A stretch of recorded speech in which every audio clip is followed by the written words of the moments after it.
welcome back to PGTV. I'm Katie Beck, and today we're tackling the question that's been on everyone's mind up on Capitol Hill: will they or won't they? Of course, we're talking about immigration reform and whether or not this time's a charm.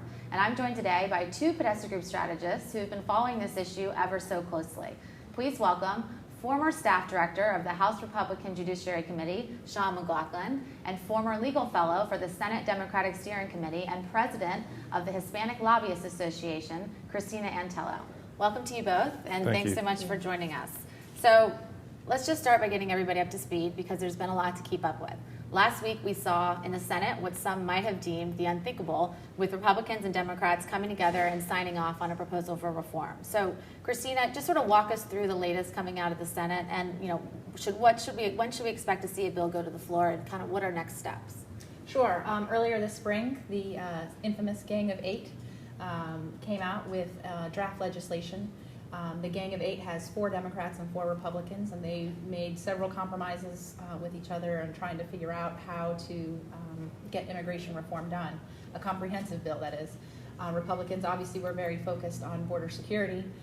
Meanwhile, Democrats focus on what's usually as a shorthand referred to as the path to citizenship. So there were several trades along the way, and that draft came out earlier in the spring. They finally came to a committee markup. There were several hearings throughout the spring, and the committee markup, I believe over 300 amendments had been introduced. Over 150 of them were considered over 5 grueling days of markup. And last Tuesday, Chairman Leahy finally approved a vote by the committee, and it was passed out of committee. This week is obviously the recess, but we expect that the bill will be on the floor of the Senate. Leader Reid has already said that it will definitely make the floor of the Senate sometime in June. So I would expect that he's going to hold off on any controversial bills before he can get to immigration. And Sean, over on the House side, things haven't been quite as friendly, with the Judiciary Chairman seemingly wanting to go his own way with piecemeal legislation. So what is his plan, and is leadership going to go along with this plan? Right. Chairman Goodlatte has been working very closely with House leadership and the plan to not move comprehensive immigration reform. What they'd like to do, and they have been doing, is moving components of what is in the Senate bill. What we've seen are a number of bills that have been introduced by members of the Judiciary Committee. We've had the Agricultural Workers Bill introduced by Chairman Goodlatte. We've had the E-Verify bill introduced by Lamar Smith. We've had the high-tech H-1B STEM bill introduced by Congressman Issa. And what they are working on now is an interior immigration security bill, which we expect to be introduced probably next week. And so, Cristina, negotiators in the bipartisan group are sort of struggling to wrap up their legislation. So what's the holdup, and what should we expect to see coming out of the House in the coming days and weeks? So in the House, there's kind of a symmetry Gang of 8, also 4 Democrats and 4 Republicans. Obviously, with the House under Republican leadership, it's a much more conservative bill. Many Republicans, very conservative Republicans, are altogether against the idea of a path to citizenship no matter what. But that's obviously the deal breaker for the Democrats. So if there's not something like that included, then there won't be any Democratic support for the bill. So being able to barter for making sure that this kind of aspect of the bill is included has been really the biggest sticking point. Republicans wanted to ensure also, with the health care reform that was passed several years ago, that those that were in line for citizenship, if they're along that path, wouldn't be able to qualify for government-sponsored incentives for health care to be able to cover that they also wouldn't qualify for Medicaid and what have you. So that has been a big sticking point on the negotiations. Democrats don't believe in their minds that there should be a second tier or second class of citizenship. If you're a citizen, you're a citizen. So you should be entitled to every other benefit that any other American citizen gets. But I think it's kind of the deal in principle now is, well, while they're in line waiting for that citizenship, they wouldn't qualify for those health care subsidies or the Medicaid and things like that. That's finally kind of passed through a deal in principle. We haven't seen the paperwork yet. We haven't seen the writing because the devil is in the details, obviously. But we'll hope to see that in the next coming weeks in June. But theoretically, there's a deal in principle that Democratic leadership has also signed off on.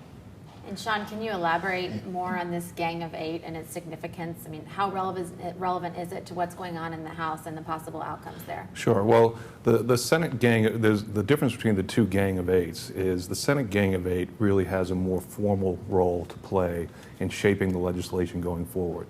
The House Gang of Eight is, as I said, the House wants to move through the committee process, wants to have regular order, markups, and get to the floor that way. The House Gang of Eight, which came to agreement in principle last week and will be drafting their bill this week and introducing next week, they do not work with the House Judiciary Committee. They are separate. But what they do have and what gives them relevance is the fact that they are backed by Speaker Boehner.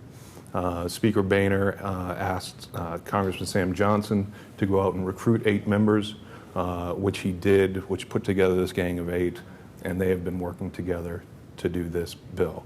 Their relevance will be the backing of the Speaker, and they will be much more vocal going forward in this process after their bill is introduced. So I would expect them to play a relevant role, not only with the position of the House Republicans and House Democrats in a bipartisan way, but also when we get to the conference process. So assuming both houses can pass some sort of bill and we move into this crucial conference phase, who do you predict the conferees will be and how much clout will they have? I first would jump in there in the assumption of both houses passing a bill. I think that there's still some hesitancy, at least maybe even Democrats, and I'll let Sean talk about Republicans, but they may be actually hoping that somehow this coalition bill in the House doesn't come together. I think that the Democrats in the House are pretty happy with the bill that's emerging from the Senate. I mean, we'll obviously see what happens on the floor, but they might like for that to be the ultimate option, and whatever comes out of piecemeal from the Judiciary Committee.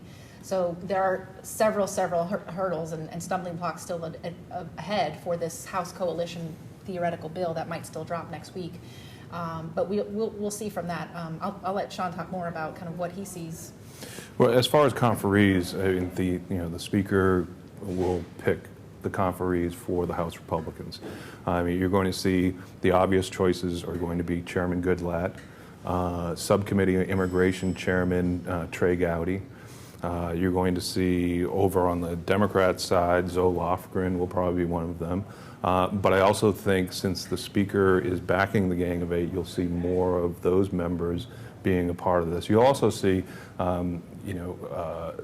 Chairman McCall of Homeland Security Committee, since he has a border security element to this, will be obviously one of the conferees. But one conferee that I think will be probably named is Congressman Roe Labrador from Idaho. He sits on the House Judiciary Committee, the Immigration Subcommittee. He is a former immigration attorney. He's also part of this Gang of 8. So I think that with his interest in immigration, his location on the committee, his participation in the Gang of 8, which with Speaker Boehner's backing, I think that he would be a likely candidate for Speaker Boehner to put on that conference. And thinking about our clients and other organizations with a vested interest in immigration reform, what opportunities remain for advancing a policy agenda? And with so many different competing interests, what are you telling clients will separate the men from the boys when it comes to successful advocacy? Well, I'm telling my clients that we're pretty much at day one of this process. The Senate bill, the Gang of 8, did exactly what we all predicted. They stuck together. The committee reported out a bill. When we go forward, we still have other components, and I look at it as 4 components. You have the Senate component, you have the House committee process component, you have the House Gang of 8 component, but then the most important component is the conference.